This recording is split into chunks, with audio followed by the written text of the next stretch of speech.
अरे गणपत काका, अरे गणपत काका. अरे काका नाही काकी, पायल क्या मस्त वाजते ना, छान छान.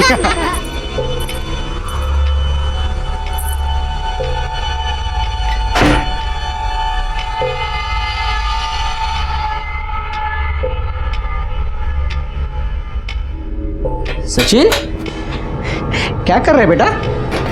क्या ढूंढ रहे तू? बाबा भूख लगी है और खाने को कुछ भी नहीं है. तेरे बाबा को पता था तुझे भूख लगी है. ये देख, मैंने तेरे लिए वड़ा पाव लाया हूँ. आजा, आराम से बैठ के खा. हाँ हाँ. और सुन, एक तेरे लिए और तेरे दीदी के लिए. हाँ, पूरा मत खाना, या तो बाद में तेरी दीदी मुझ पे चिल्लाएगी, मेरे लिए नहीं लाया, मेरे लिए नहीं लाया.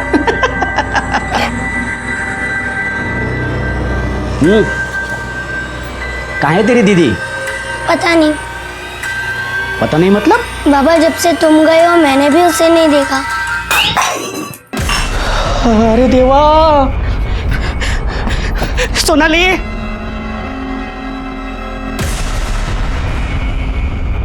शांता, मेरे सोनाली को देखा है तूने?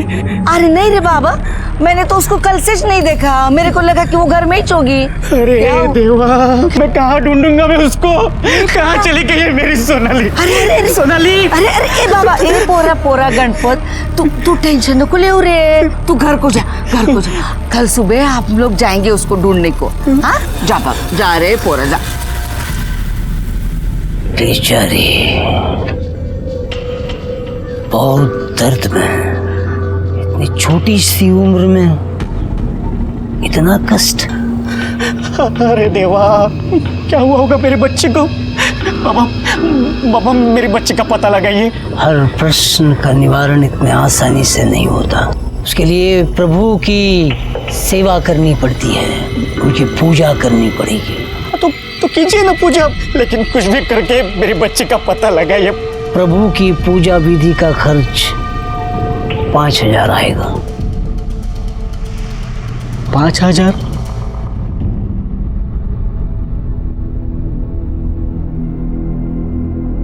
ले सुरेश, चाय ले. अरे चाय ले सुरेश, सारा दिन मोबाइल में घुसा रहता है. अरे आजू बाजू का भी थोड़ा ख्याल रखा कर. अरे मेरे खबर रखने से कुछ बदल जाएगा क्या? ले ले. ये लोग का रोज का मचमच है. अरे गणपत, वो अपने पाड़ोस में रहता है. वो गणपत की मुलगी सोनाली 2 दिन से गायब है. अच्छा,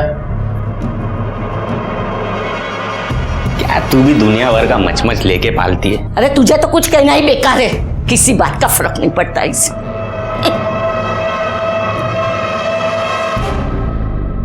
माँ, अच्छा हुआ आप लोग आ गए, हम आपको बहुत मिस कर रहे थे. आप लोग बैठिए, हम आपके लिए नाश्ता लेकर आते हैं. रोचा, तुम बैठो, हम लेकर आते हैं. अरे नहीं, आप बैठिए, हम लाते हैं. अरे तुम बैठो ना, हम लेकर आ रहे हैं. क्या दी, सही पति मिला है. अच्छा ही हुआ, उस नालायक से पीछा छूटा. शीतल, कहीं भी शुरू हो जाती हो, जो हो गया सो हो गया. बार बार कहने की क्या जरूरत है? कुठे घेऊन आलीस तू मला? अरे बराबर आहे, तू चल तर खरा, भेटेल बघ इकडेच. चल तू. ये तो तबेला है. बाबा ने बोला था ना, ऊपर पिवड़ा प्लास्टिक रहेगा. देख तो, ऊपर पिवड़ा प्लास्टिक है ना. सोनाली अपनी इधर ही किधर होगी, देख इधर ही मिलेगी. चल देख. सोनाली, भाई साहब, ये मेरी बेटी है, मेरी बेटी. माझी मुलगी है. आपने इसे देखा है? आपने देखा है? भाई साहब बताए ना, ये यहीं पे है. बघा ना तुम्ही पण बघा, इसे देखा है. सोनाली है मेरी बेटी. बताए नहीं भाई, आज भौजाई आने वाली भी है. अरे भौजाई ना है, तुम्हारी लुगाई है. ए, ज्यादा शान पट्टी नहीं करने का, पहले से बोलती है मैं. हाँ, चुपचाप बताने का लड़की को देखा है कि नहीं, नहीं तो अभी के अभी फोन करके पुलिस को बुलाएगी मैं. हाँ, नहीं, पुलिस को मत बताना, पुलिस को मत बताना. भाई साहब आप सिर्फ बताइए ना सोनाली यहाँ पे है क्या? देखिए भाई साहब, आपकी इस बच्ची को हमने लोगों ने नहीं देखा.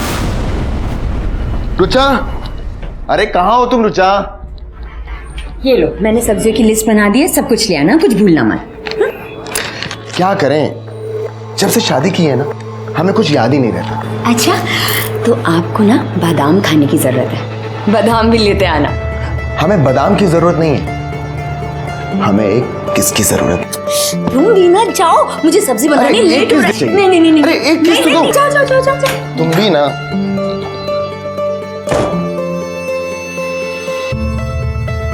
अरे थैला तो यहीं भूल गए। सुनो दीदी, दीदी मुझे आपसे बहुत ज़रूरी बात करनी है। हाँ इधर आओ दी। क्या? दी, कल दी जब हम पढ़ रहे थे ना तो किसी ने कुछ मैसेजेस भेजे थे हमें। ये देखो।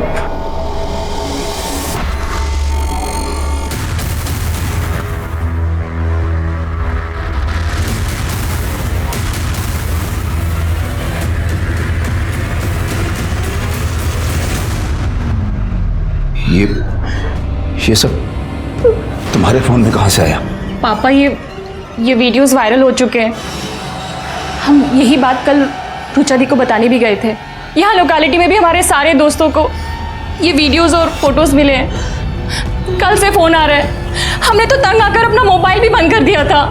ये सब मतलब किसने किया ये सब? पापा दी कह रही थी कि शायद विवेक ने किया ये सब कुछ। आज भी वो लड़का मेरी बेटी की जिंदगी बर्बाद करने में तुला हुआ है। अगर उसके ससुराल वालों को पता चला ना, राम जाने क्या होगा। कुछ नहीं होगा मम्मा, कुछ नहीं होगा। वो तुम्हारा वो बाबा है ना, एकदम ढोंगी निकला। अरे बाबा, नसीब की बात होती है। वही बाबा ने मेरा काम झट से कर दिया था। इसके बाद से मैं तेरे को उसके पास लेके गई ना जाने बच्ची कैसी होगी। मेरा जी बहुत घबरा रहा है रे बाबा। अरे यहाँ पे मेरी जान निकली पड़ी है। मेरी बेटी है वो। उसको ढूंढने का एक रास्ता है मेरे पास। क्या? चल पुलिस के पास चलते। चल। नहीं, पुलिस के पास नहीं चलते। मैं खुद ढूंढ लूंगा।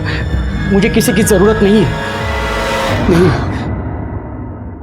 शिरके, फोन बाद में। सुनो, वड़ा पाव लेके आना। Okay sir. और कल जहाँ से लाए थे वहाँ से मत लाना, वहाँ अच्छा नहीं होता। वो आगे जो मंदिर है ना, वो मंदिर के पास एक नया वड़ा पाव वाला बैठता है, उससे लेके आओ। ठीक है सर। साहब, क्या हुआ? साहब वो एक बच्ची के बारे में बात करनी है। कौन है रे?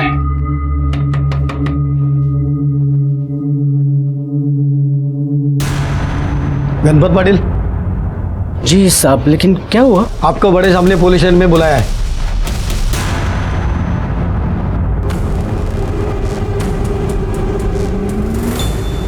तुम्हारी बेटी पिछले 2 दिन से गायब है। तुमने पुलिस कंप्लेंट क्यों नहीं की? ऐसी बात नहीं है साहेब। वो हमारे पड़ोस में शांता है ना, उसकी बातों में मैं आ गया। एक बाबा के पास लेके गई थी मुझे। 5,000 का चूना लगाया, फिर भी सोनाली नहीं मिली। भगवान जाने वो कहाँ चली गई है। मेरी बेटी कहाँ चली गई है। तुम करते क्या हो गणपत? साहब मैं नाचा है, मतलब हमारा तमाशा का फड़ है। लावनी की टोली है हमारी। महाराष्ट्र में अलग अलग जगह हम नाच के खेल करते हैं। तुम्हारी बीवी क्या करती है? बीवी? मेरी कोई बीवी नहीं है। ऐसा है, मेरी कभी शादी भी नहीं हुई। अगर तुम्हारी शादी नहीं हुई तो ये बच्ची कहाँ से आई? कौन है सोनाली? वो तो मेरी बहन की लड़की है। मेरे बहन के मरने के बाद मैंने ही उसको अपनी बेटी की तरफ पाला है। तुम्हारे पास सोनाली की कोई फोटो है? साहब है। हाँ ये देखो साहब, ये मेरी सोनाली है साहब। गायकवाड़, ये फोटो ले लो। माझ्या मुलीला शोधा साहेब, मेरी बच्ची को ढूंढो साहेब। मुझे बहुत डर लग रहा है साहेब। हम पूर्ण प्रयत्न करूं और जैसे कुछ पता चलता है हम तुम्हें इन्फॉर्म कर देंगे। जी साहब, साहब उसको ढूंढना साहेब।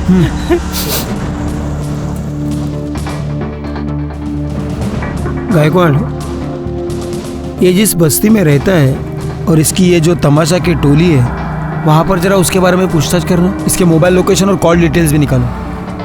और हाँ, इस इलाके में कोई बच्चे किडनैप करने वाली टोली एक्टिवेट हुई है क्या, ये भी पता करो।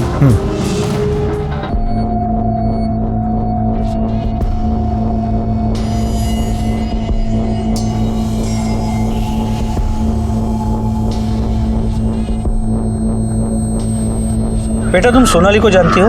हाँ, वो मेरी दोस्त है। आखिरी बार उसे देखा कब था? मुझे याद नहीं है। अच्छा, सोनाली का अपने घर वालों के साथ रिश्ता कैसे था? मतलब आपस में झगड़े होते थे या ऐसा कुछ? नहीं, उसके बाबा तो उसे बहुत प्यार करते हैं।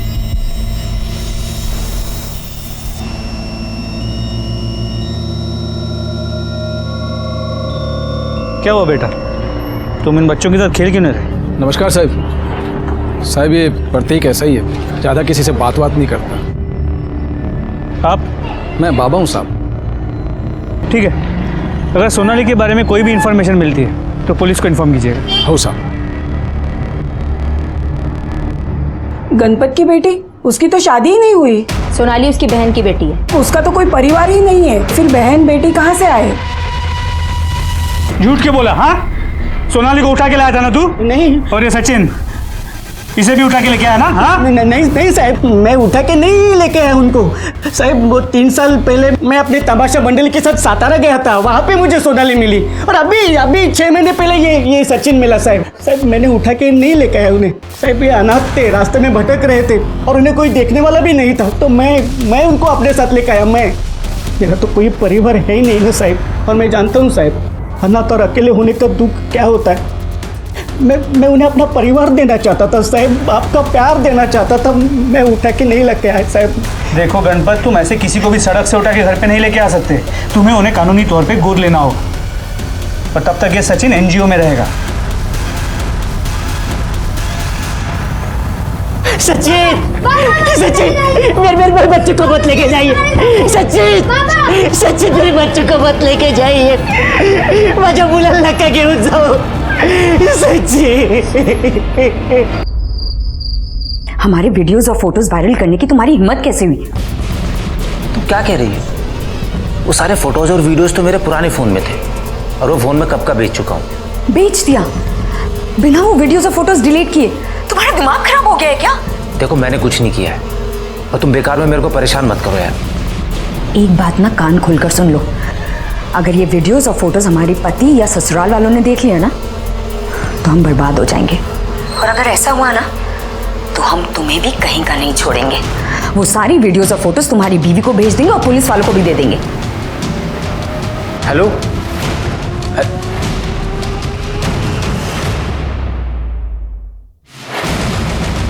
कौन था?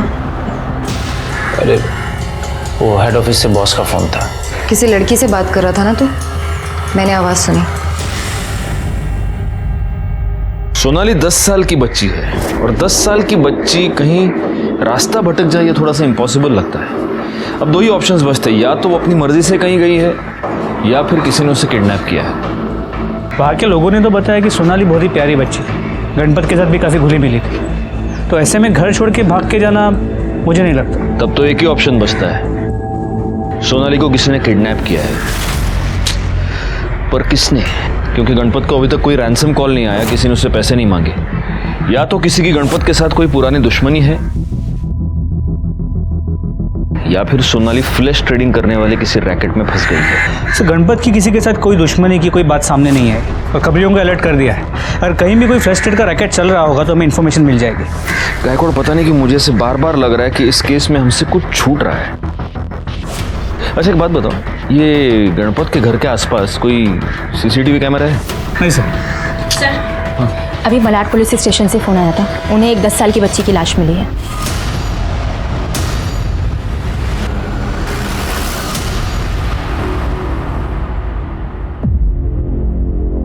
सर मैं PSI मोहल्ले मालाड पुलिस स्टेशन से, इसी बच्ची की लाश हमें मिली थी।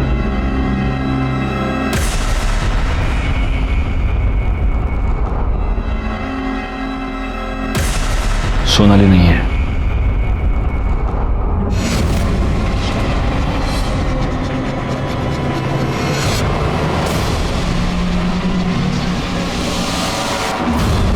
तुम सुबह 7 बजे यहाँ जाना, मुझे उस दुकान पे जाना जहाँ पे मैंने मोबाइल बेचा था।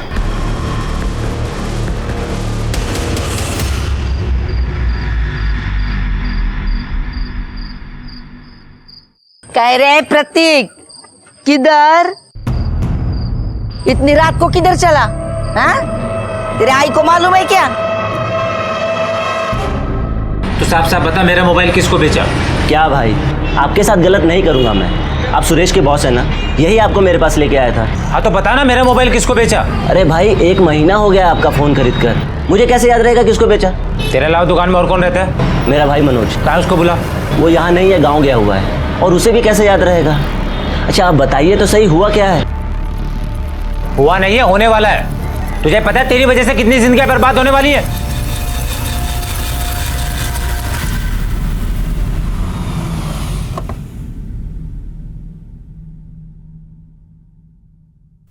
यार मजा आ रहा है यार, अपने को भी मिल जाए तो मजा आ जाए।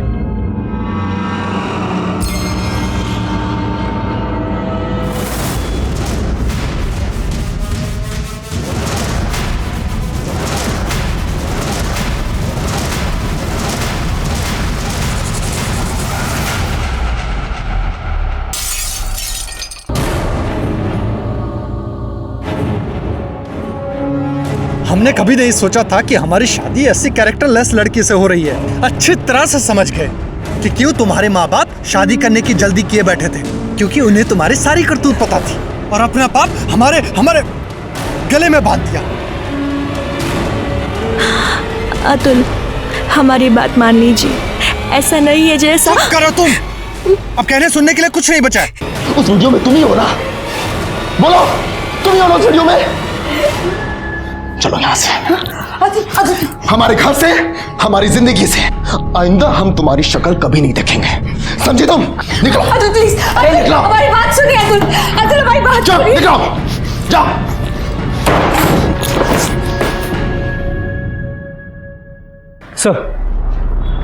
सर अभी अभी इन्फॉर्मेशन मिली है कि बॉर्डर पुलिस ने एक ट्रक पकड़ा है जिसमें जवान लड़कियां और बच्चियां थी। इन्हें महाराष्ट्र से नेपाल भेजा जा रहा था। एक काम करो, उनको इमीडिएटली सोनाली की फोटो भेजो और पता करो सोनाली उन लड़कियों में है क्या।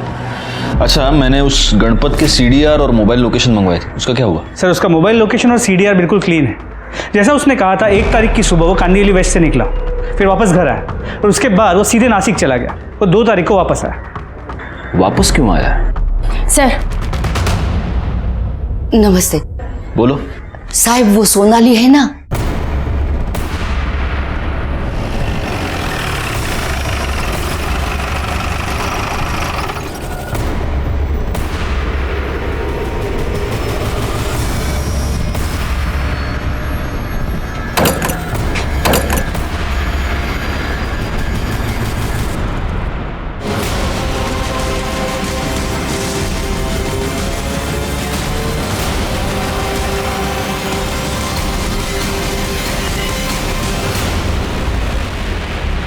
पूरे घर को अच्छे से चेक करो।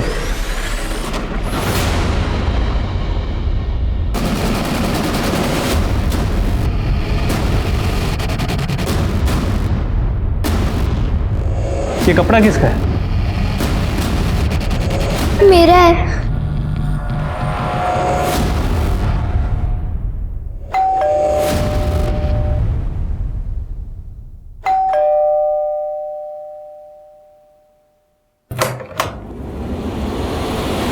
रुचा? रुचा? रो क्यों रही है? रुचा बोल। बैग। रुचा!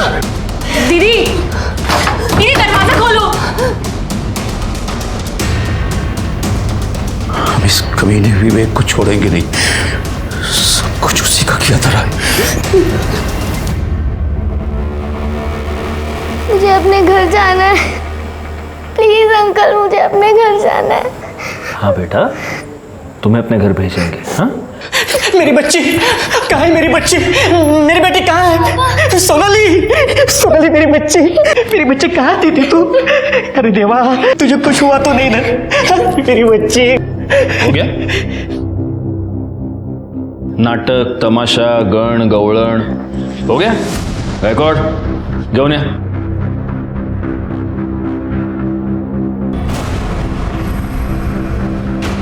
बोल रहे सर, गणपत काका ने मेरे को पैसे दिए थे सोनाली को वहाँ बंद करके रखने के लिए। क्यों गणपत, सच बोल रहा है? जी साहब। ये कौन सा तमाशा है गणपत?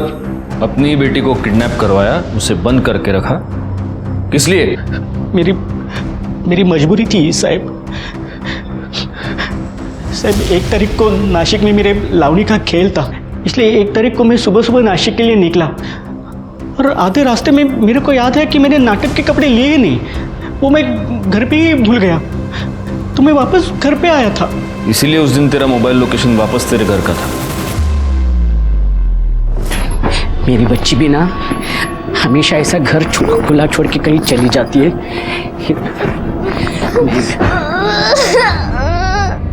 सोनाली, ये बेटा, ये क्या हुआ? काय झालं हे? तू पडलीस का कुठे? उठ सावकाश बेटा, सावकाश, आराम से, आहिस्ता। अच्छा बेटा, ये क्या हुआ ये सब? हाँ, तू गिर गई क्या किधर? हाँ? नहीं बाबा, मैं सो रही थी, फिर अचानक से किसी ने मेरे मुंह में गीला कपड़ा बांध दिया। बहुत बास आ रही थी उस गीले कपड़े में से। उसके बाद मुझे नींद आ गई। उसके बाद मैं जब उठी तो पेट में बहुत दर्द हो रहा था और मैं खून निकल के आ गया। क्या?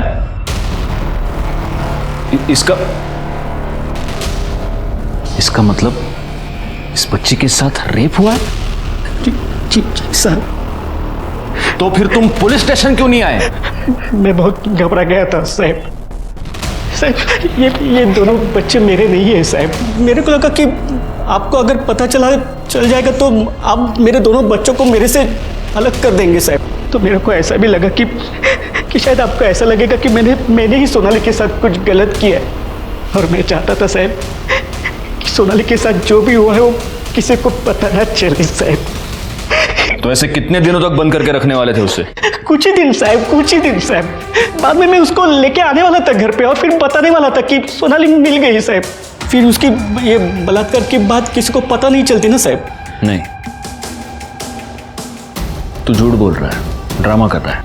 सच ये है कि इसके साथ जो भी हुआ है वो तूने ही किया है, और उसको छुपाने के लिए तूने ये सब नाटक रचा, उसे किडनैप किया, उसे बंद करवाया। साहब माझ्यावर विश्वास ठेवा साहब, मैंने कुछ भी गलत नहीं किया है साहब। ये मेरी बेटी है साहब। क्या करूं मैं गणपत? मैं रोज तुम जैसे घटिया लोग देखता हूं जो ना माँ देखते हैं, ना बेटी, ना बहन। जब उनके अंदर का हैवान जाग जाता है उन्हें कुछ नहीं दिखाई देता। साहब मेरे पे यकीन कीजिए साहब। बाबा ने कुछ नहीं किया। ये कंफर्म करने का तरीका है हमारे पास। तुम्हारा डीएनए टेस्ट किया जाएगा, सिर्फ तभी मैं तुम्हारी इस पूरी कहानी पर यकीन करूंगा। और तब तक अगर तुमने भागने की कोशिश की तो तुम जहां भी जाओगे वहां से तुम्हें पकड़ कर ले आऊंगा और अंदर ठूंस के मारूंगा, समझे? मात्रे मैडम, लड़की को मेडिकल एग्जामिनेशन के लिए ले जाओ और वहां से एनजीओ। नहीं जाने दो उसको। साहब सोनाली साहब, मेरे बेटे को तो आपने छीन लिया, मेरी बेटी को भी आप छीन रहे हैं साहब। सोनाली,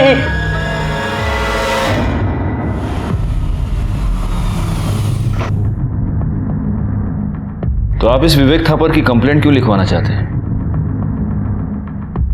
क्योंकि उस कमीने ने हमारी बेटी की जिंदगी बर्बाद कर दी है। हमारी बगल की कॉलोनी में विवेक 1 साल से रहता था। धीरे धीरे उसने रुचा के साथ में नजदीकियां बढ़ा ली। वो दोनों एक दूसरे से प्यार करने लगे। बात चारों तरफ फैल गई, हमारे कानों तक भी बात आई।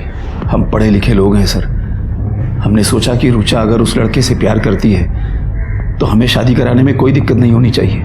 इसीलिए हमने विवेक से शादी की बात की तो वो टाल मटोल करने लगा। फिर हमें पता चला कि दिल्ली में किसी लड़की के साथ पहले से ही उसकी शादी तय हो चुकी है। विवेक, तुम हमारी बेटी को धोखा दे रहे हो। अंकल, मैं रुचा से सच्चा प्यार करता हूँ। हाँ, तो फिर जो मंगनी हुई है उसे तोड़ दो और हमारी बेटी से शादी कर लो। अंकल, मैं ऐसा नहीं कर सकता, माँ पापा का दिल दुखेगा। तो हमारी रुचा का क्या?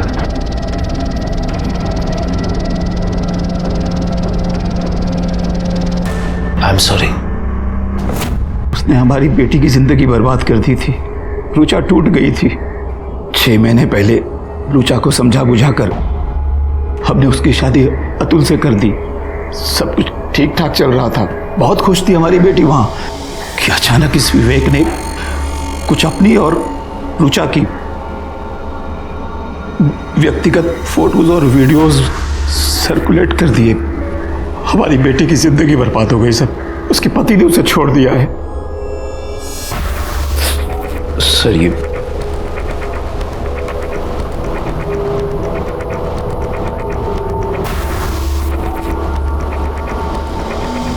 शादी तो मेरी भी बर्बाद हुई है सर।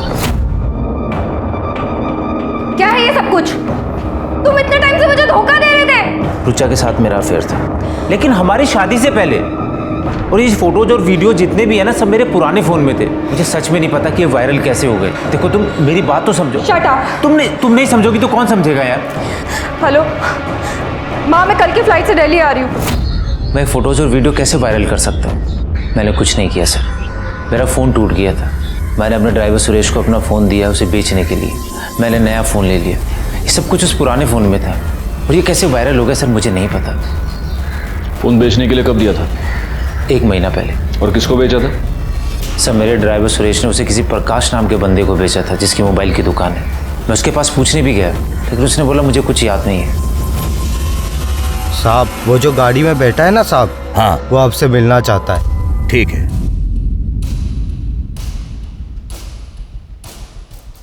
वॉचमैन ने बताया कि आप हमसे मिलना चाहते हैं। क्या बात है? बात क्या होगी? तेरी बेटी देखी से ना, एकदम फ्रेश। वैसे ओवरनाइट का क्या चार्ज करती है? अबे कमीने इंसान, क्या दलाल समझ के रखा है हमें? हाँ, दोबारा नजर आए तो जान से मार देंगे। हाँ, छोड़िए ना साहब, हमारी बेटी के बारे में, छोड़िए, हमारी बेटी के बारे में बात कर रहा है। अरे जान से मार देंगे, जान से मार देंगे अगर दोबारा दिखाई दिया तो। हमारे मुंह में कालिक फुट गई है, सब तुम्हारी वजह से। तुम्हें पता भी है क्या हुआ है? हम मार्केट गए थे सब्जी लाने, वहाँ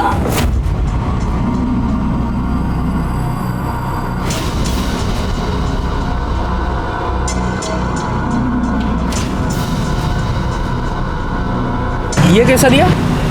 ये क्या बदतमीजी है भैया? अब भैया तो मत बोलो। क्या मतलब है तुम्हारा? तेरी बेटी से ज्यादा गर्मी तो तुझमें है। जाने किस पापों की सजा दे रहा है मैं भगवान।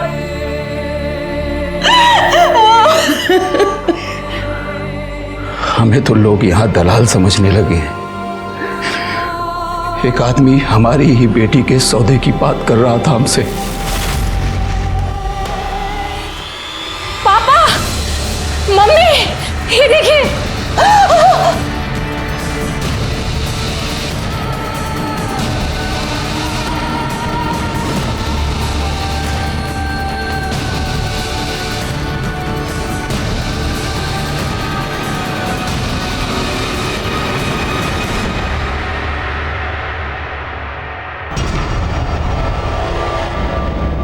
अतुल फोन नहीं उठा रहा है, हमसे बात तक नहीं करना चाहता।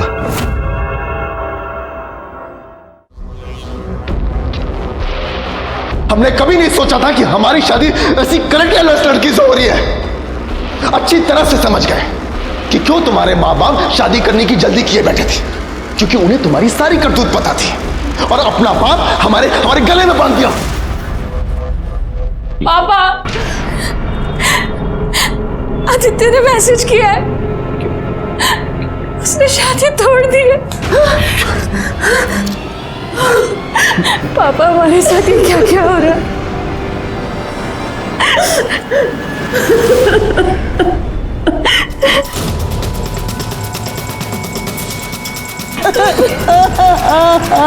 दीदी,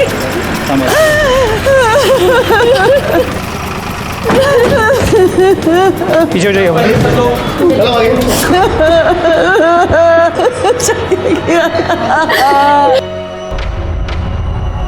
ये सब कैसे हुआ? पता नहीं सर, हम लोग तो घर पर थे, लेकिन ये सब विवेक ने किया है। गायकवाड़, बॉडी को पोस्टमार्टम के लिए भेज दो। और एक काम करना, इनके घर की तलाशी लो, देखो कोई सुसाइड नोट मिलता है क्या। सर,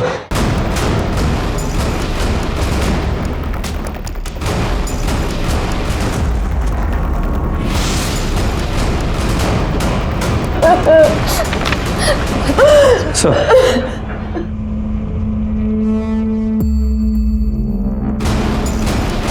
रुचा ने ये सुसाइड नोट छोड़ा है। माँ पापा, हमें माफ कर दीजिए, हमारी वजह से सब कुछ उजड़ गया। हमने कभी नहीं सोचा था कि आप दोनों और रितिका को इतनी तकलीफ पहुंचेगी। शायद हमारे जाने के बाद आपकी परेशानी थोड़ी कम हो जाएगी। जिस किसी ने भी हमारी फोटो और वीडियो सर्कुलेट की थी, हम उसी की वजह से अपनी जान दे रहे हैं। उसे सजा जरूर दिलवाइए। आपकी रुचा। सुसाइड नोट की हैंडराइटिंग को हमने रुचा की हैंडराइटिंग से मैच करके देखा और इससे यह साबित हो गया कि रुचा ने वाकई में सुसाइड किया था। लेकिन मेरे ओपिनियन में यह सुसाइड नहीं बल्कि एक इनडायरेक्ट मर्डर था और इसके जिम्मेदार वो लोग थे, वो मानसिक रोगी थे जिन्होंने एक लड़की की इंटीमेट तस्वीरें और उसके वीडियोस को वायरल कर दिया था।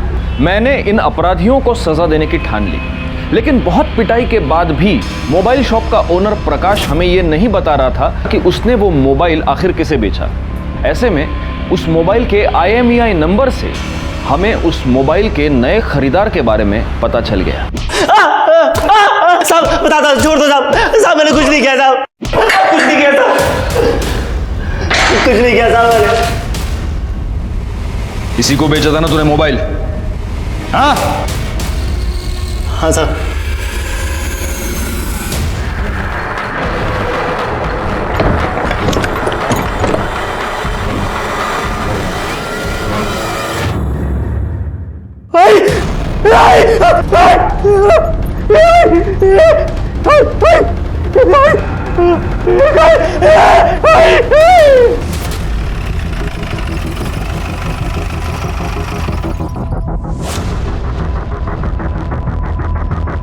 सर, चाकू से स्टैप करके मारा गया। घर में आसपास कहीं भी कोई मर्डर वेपन नहीं मिला और ये इनका बेटा है सुरेश।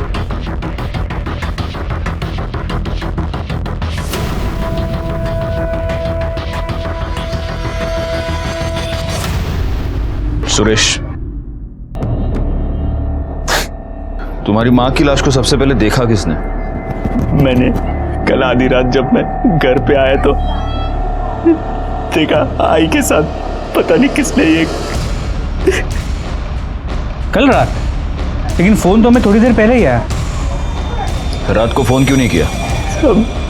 मैं अपनी सुध में ही नहीं था साहब। मैं सारी रात आई के साथ था। बैकवर्ड, बस्ती में आसपास जरा चेक करो, कहीं कोई CCTV कैमरा है क्या? जी सर।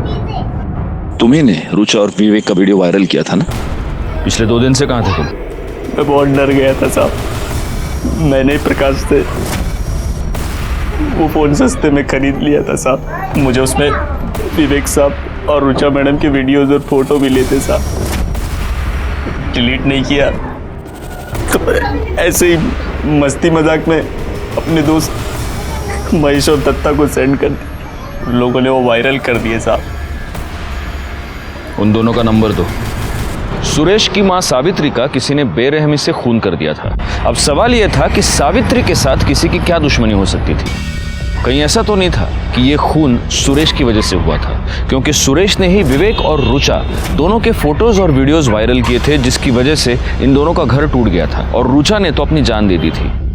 तो क्या इन 2 परिवारों में से किसी ने सुरेश की मां का मर्डर किया था? हमारे हाथ 2 CCTV फुटेज लगे, जिससे यह केस साफ होता हुआ नजर आया। ये देखिए सर, सावित्री के घर के पास की CCTV फुटेज। एक सिक्योरिटी वाला ठीक 11:15 बजे उसके घर की तरफ जाता हुआ दिख रहा है। और सर ये देखिए, 11:35 पर ये वापस भी आ गया। पोस्टमार्टम रिपोर्ट के मुताबिक सावित्री की मौत 11:30 से 12:30 के बीच हुई है। ये बात सही है, लेकिन तुम्हें सिक्योरिटी वाले पर क्यों शक है? इस फुटेज की वजह से सर, ये सुनील के बिल्डिंग की CCTV फुटेज है, उसी वक्त की जब सावित्री का मर्डर हुआ। इसमें सुनील अपने वॉचमैन रामविलास से बात कर रहे हैं और इसने भी सेम वैसी यूनिफॉर्म पहनी है जैसे उसने पहनी थी। सर, सुनील के कॉल रिकॉर्ड के अकॉर्डिंग इसने अपने वॉचमैन रामविलास को 2 बार फ़ोन किया था।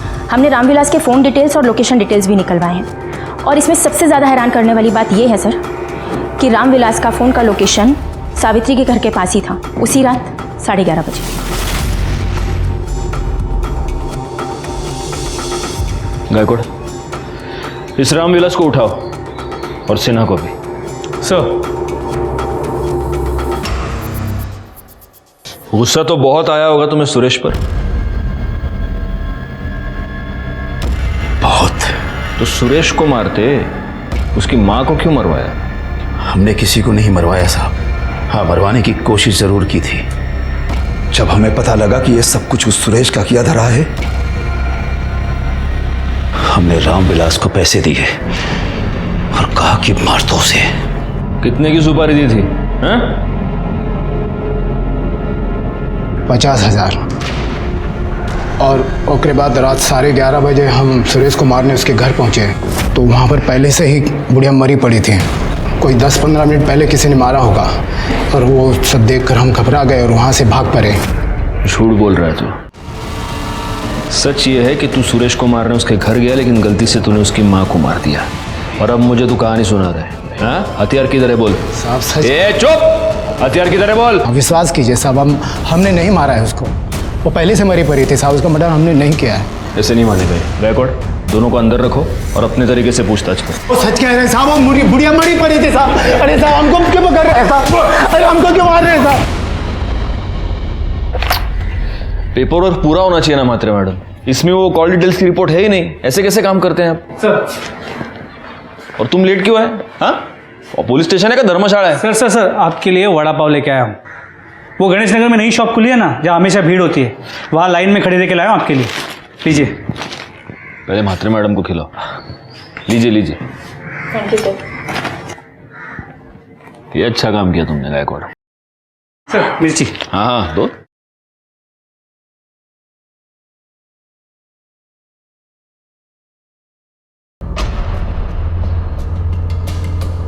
क्या हुआ सर, मज़ा नहीं आया? गायकवाड़, हमसे कुछ छूट रहा है। क्या? एक काम करो, तुम वो गणेश नगर वाली सीसीटीवी फुटेज ले आओ जाओ। सर। रामविलास की ड्यूटी 8 बजे खत्म हुई और उसके बाद वो घर गया। उसके बाद 11:30 बजे वो वापस आया सुरेश को मारने के लिए। लेकिन रामविलास का घर गणेश नगर की दूसरी तरफ है, तो इस सीसीटीवी फुटेज में ये इस तरफ से कैसे आ रहा है जहां से तुम वड़ा पाव लाए? मतलब ये रामविलास नहीं है, तो फिर ये सिक्योरिटी गार्ड कौन है?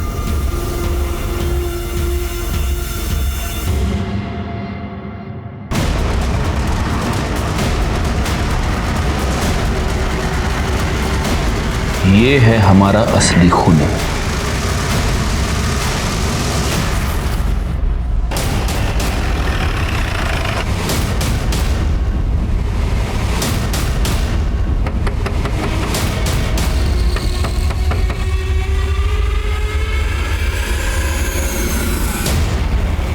अब क्या लेने आए हो साहब? मेरा बेटा, मेरी बेटी, सब तो छीन लिया आपने। इस बार हम तुम्हारे लिए खुशखबरी लेके आए। खुशखबरी? हाँ, तुम्हारा डीएनए सोनाली के कपड़ों पे मिले सीमेन के डीएनए के साथ मैच नहीं हुआ। मतलब ये प्रूव हो गया है कि तुमने सोनाली का रेप नहीं किया। और ये मैडम एनजीओ से, ये तुम्हारा घर चेक करके बताएंगी कि क्या तुम सोनाली और सचिन को रखने के काबिल हो या नहीं। लेकिन साहब एक मिनट, अगर तुम इस टेस्ट को पास करते हो तो सोनाली और सचिन हमेशा के लिए तुम्हारे। मैडम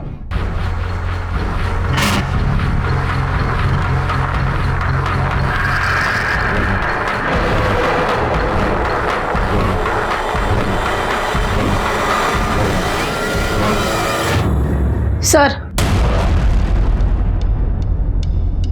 नहीं, ये ऐसे ही है। नहीं साहब, गणपत यहाँ लाओ। साहब कुछ नहीं है साहब। कुछ नहीं है ना? कुछ नहीं है ना? कुछ नहीं तो है दिखाओ। साहब।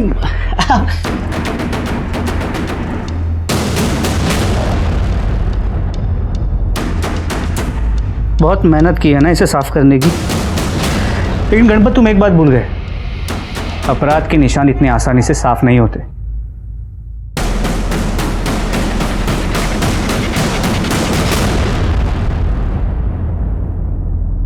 एक पांव में पायल। ये पायल देखने के बाद ही मैं समझ गया था कि वॉचमैन के कपड़े पहने हुए तुम ही हो। और फिर तुम्हारा घर भी तो सुरेश के घर के बाईं तरफ है। अब सब सच बताओ गणपत, वो वरना बिना ढोलकी के यहीं पर लावणी करवा दूंगा तुझे। साहब उस दिन आपने सोनाली को मिलने के लिए कहा था ना, तभी मैं उसे मिलने एनजीओ गया था। सोनाली, पापा पापा मेरी बच्ची, ये कशी आहेस तू? बाबा उस दिन सुरेश काका ही आए थे, उन्होंने ही किया था ये सब और यही कपड़े पहने थे उन्होंने। मैं सुरेश को जानता था साहब, चाली में आते जाते मुझसे मिलता था और चाली में सबको पता चलता था साहब, कौन कहाँ पे आ रहा है, कहाँ पे जा रहा है। शायद उसको भी पता चला होगा कि मैं घर पे नहीं हूँ और सोनाली घर पे अकेली है, तभी उसने सोनाली के साथ तभी मैंने सोचा था साहब, उसको उसके किए की सजा मैं दूंगा। लेकिन फिर तूने उसकी माँ को क्यों मारा? क्योंकि सावित्री ने उसको अपने कोख से पैदा किया था, उस राक्षस को। ये उसी का बाप था और मैं पागल हुआ था साहब, मुझे बदला लेना था। लेकिन सुरेश तो घर पे नहीं था, वो तो भाग गया था। तो मैंने सोचा कि जैसे उसने मेरे अपने को दर्द दिया, मैं भी उसके अपनों को दर्द दूंगा जिससे वो सबसे ज़्यादा प्यार करता है। मैंने वॉचमैन के कपड़े भाड़े पे ले लिए और मुझे पता था साहब कि वहाँ पे कैमरा है, तो मैंने अपना चेहरा भी ढक लिया। तुम्हारा सारा गुस्सा, सारा दर्द मैं समझ सकता हूँ गणपत, लेकिन तुम्हें हमारे पास आना चाहिए था, पुलिस को इन्फॉर्म करना चाहिए था। कानून अपने हाथ में लेने की क्या जरूरत थी? जिन बच्चों के लिए तुमने ये सब किया, उन बच्चों से अब ना तो तुम कभी मिल पाओगे, ना तुम उन्हें वो भविष्य दे पाओगे जो तुमने उनके लिए सोचा था। गणपत को सावित्री के मर्डर के जुर्म के लिए सजा हुई। सोनाली के कपड़ों पर मिले सीमेंट से हमने सुरेश का डीएनए मैच करके देखा, वो मैच हुआ और सुरेश ने अपना गुनाह कबूल कर लिया। साथ ही साथ हमने सुरेश के उन 2 दोस्तों को भी गिरफ्तार किया जिन्होंने रुचा और विवेक के फोटोज और वीडियोज वायरल किए थे। किसी की एक गलती किसी और की जिंदगी बर्बाद कर सकती है। आज हर एक के मोबाइल में कैमरा है और हर एक इंटरनेट से जुड़ा हुआ है। ऐसे में इस तरह के वीडियोज या फोटोज निकालना युवा जोड़ों के लिए आम बात है, लेकिन ये गलत है क्योंकि आपकी एक छोटी सी चूक ना सिर्फ किसी को बदनाम कर सकती है बल्कि ऐसा मसला पैदा कर सकती है जो आगे जाकर बहुत ही भयानक रूप ले ले। इसीलिए ऐसी गलती कभी ना करें। इसी के साथ मैं सीनियर इंस्पेक्टर राजेश यादव आपसे विदा लेता हूं। दोबारा मिलूंगा, तब तक सतर्क रहिए और देखते रहिए क्राइम पेट्रोल दस्तक, क्योंकि मकसद बताना नहीं, बचाना है। जय हिंद।